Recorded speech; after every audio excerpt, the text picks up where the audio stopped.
Let's go ahead and bring in Dr. Aditi Nerurkar. She's a physician at Harvard Medical School. Dr. Nerurkar, it's great to have you back with us. And right now we're really seeing these mask mandates reimposed in some parts of the country. We're talking places like Los Angeles. So given the surge of cases that are happening really all around the country, especially among the unvaccinated, do you think, professionally speaking, that the CDC should update their mask guidance nationwide, or should we continue to sort of rely on these local mandates?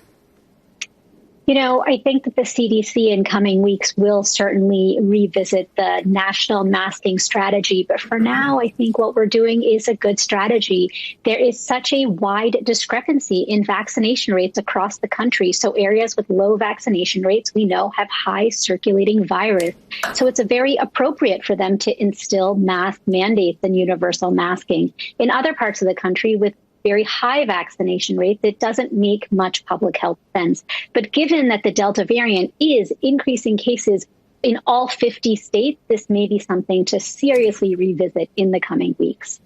And we also mentioned, Doctor, just a little bit earlier that thousands of San Diegans are skipping their second shot. And there's even some data out there that's showing that people are particularly, or only partially rather, protected after the first shot, and they're fully protected after the second. But is that first shot really enough to keep them from getting sick?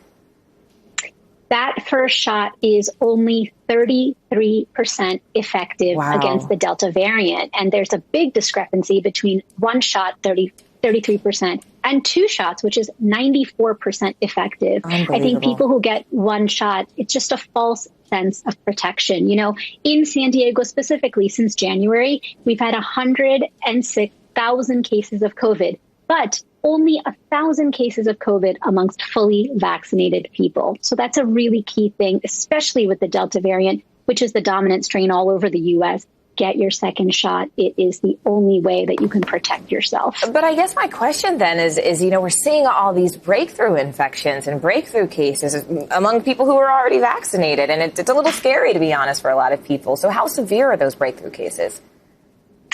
You know, Morgan, there's no doubt that we're seeing breakthrough infections, but this speaks more to the hyper-transmissibility of the Delta variant rather than the effectiveness of the vaccines. The Delta variant is 225% more transmissible than the original variant. You know, the fine print with these breakthrough infections amongst fully vaccinated people is that they're often mild or with no symptoms at all. So the vaccines are actually protecting us, the fully vaccinated, against severe illness, hospitalizations, and death. So breakthrough infections are considered a vaccine win for all of these reasons. Well, I tell you, it's hard to argue with those numbers. Dr. Aditi Nerurkar, thank you so much for joining us.